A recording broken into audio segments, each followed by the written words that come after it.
Morning ব্রেকফাস্টে বানালাম Sunday special French toast. চলো রেসিপিটা শুরু করা যাক। একটা বোলের মধ্যে 4টে ডিম ফাটিয়ে নেবো। আর সানডে বলে কথা, সবাই বাড়িতে থাকবে আর সেই দিন স্পেশাল খাবার দাবার হবে না তাই হয় নাকি? আর যেরকম চটজলদি সহজ রেসিপি সেরকমই কিন্তু খেতেও টেস্টি।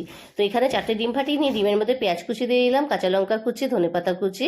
এখন দিয়ে দেবো মশলা, স্বাদ অনুযায়ী নুন, দিয়ে দেবো গরম মশলা গুঁড়ো, আর দিতে হবে চিলি ফ্লেক্স, অরিগ্যানো। সব কিছু দিয়ে কিন্তু খুব ভালো করে ডিমটার সাথে ফেটিয়ে নেব। এখন গরম প্যানে বাটার দিয়ে দিলাম। এখন ব্রেড নিয়ে ডিমের ব্যাটারে ডিপ করে প্যানের মধ্যে কিন্তু ছেড়ে দেবো। আমি দুটো দুটো করে ব্রেড বানাচ্ছি যেহেতু প্যানটা ছোট আছে। এই যে এখন ব্রেড একটা দিয়ে দিলাম, আর একটা দিয়ে দেবো। দেওয়ার পরে কিন্তু ওপর থেকে আরেকটু করে ডিমের ব্যাটার দিয়ে দেবো। তারপরে উল্টো পাল্টা সেকে দিলেই কিন্তু ফ্রেঞ্চ টোস্ট একদম রেডি হয়ে যাবে।